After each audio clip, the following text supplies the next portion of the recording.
नेहमीपेक्षा थोड्या वेगळ्या चवीचं आज आपण चमचमीत गावरान पद्धतीचं खारं वांग कसं बनवायचं ते बघणार आहोत। गरमागरम भात, भाकरी किंवा पोळी बरोबर तुम्ही हे खाऊ शकता। तर रेसिपी नेहमीप्रमाणे भरपूर टिप्ससह तुमच्यासोबत मी शेअर केलेली आहे, म्हणून ती अगदी शेवटपर्यंत नक्की बघा आणि जर रेसिपी आवडली तर एक लाईक नक्की करा।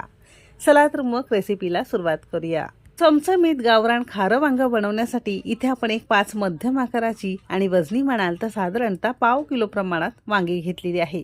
तर हे खारं वांग किंवा भरलं वांग बनवण्यासाठी तुम्ही कोणत्याही प्रकारची वांगी घेतली तरी सुद्धा चालू शकेल। फक्त एकसारखी एका आकाराची वांगी आपल्याला निवडून घ्यायची, म्हणजे सगळ्यांना शिजायला एकसारखा वेळ लागतो। एक लहान एक मोठी असं घेतलं तर छोटी वांगी पटकन शिजतात आणि मोठी वांगी कच्चीच राहतात।